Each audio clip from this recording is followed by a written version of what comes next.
யோபு அதிகாரம் 19.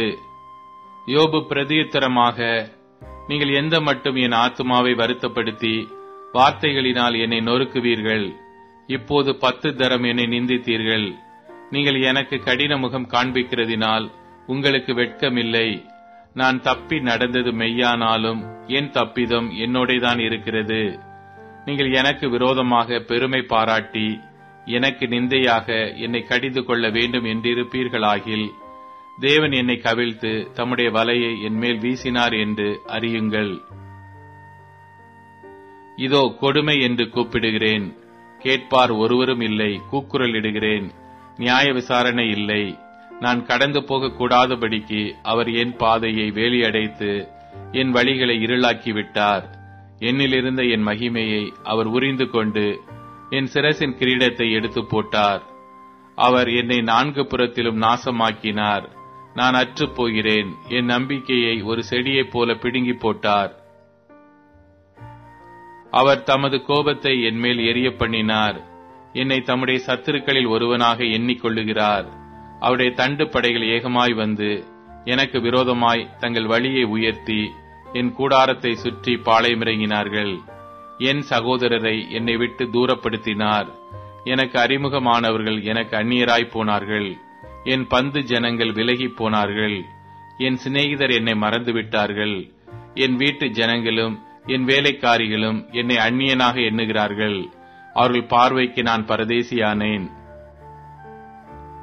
நான் என் வேலைக்காரனை கூப்பிடுகிற போது அவன் எனக்கு உத்தரவு கொடான். என் வாயினால் நான் அவனை கெஞ்ச வேண்டியதாயிற்று. என் சுவாசம் என் மனைவிக்கு வேறுபட்டிருக்கிறது. என் கற்பத்தின் பிள்ளைகளுக்காக பரிதபிக்கிறேன். சிறு பிள்ளைகளும் என்னை அசட்டை பண்ணுகிறார்கள். நான் எழுந்தால் அவர்கள் எனக்கு விரோதமாய் பேசுகிறார்கள். என் பிராண சிநேகிதர் எல்லாரும் என்னை வெறுக்கிறார்கள். நான் சிநேகித்தவர்கள் எனக்கு விரோதிகள் ஆனார்கள். என் எலும்புகள் என் தோலோடும் என் மாம்சத்தோடும் ஒட்டி கொண்டிருக்கிறது. என் பற்களை மூட கொஞ்சம் தோல் மாத்திரம் தப்பினது. என் சிநேகிதரே, எனக்கு இரங்குங்கள், எனக்கு இரங்குங்கள். தேவனுடைய கை என்னை தொட்டது.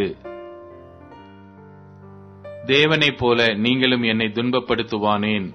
என் மாம்சம் பட்சிக்கப்பட்டாலும் நீங்கள் திருப்தியற்றிருக்கிறதென்ன?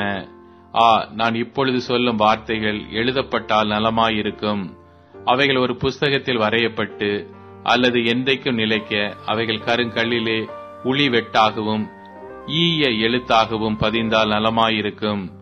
என் மீட்பர் உயிரோடு இருக்கிறார் என்றும் அவர் கடைசி நாளில் பூமியின் மேல் நிற்பார் என்றும் நான் அறிந்திருக்கிறேன். இந்த என் தோல் முதலானவை அழுகி போன பின்பு நான் என் மாம்சத்தில் இருந்து தேவனை பார்ப்பேன்.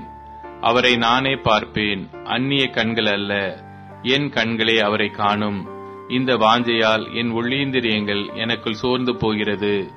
காரியத்தின் மூலம் எனக்குள் கண்டுபிடிக்கப்படுகையில் நாம் ஏன் அவனை துன்பப்படுத்துகிறோம் என்று நீங்கள் சொல்ல வேண்டியதாமே. பட்டயத்துக்கு பயப்படுங்கள், நியாய தீர்ப்பு உண்டென்கிறதை நீங்கள் அறியும் பொருட்டு மூர்க்கமானது பட்டயத்தினால் உண்டாகும் ஆக்கினையை வரப்பண்ணும் என்றான்.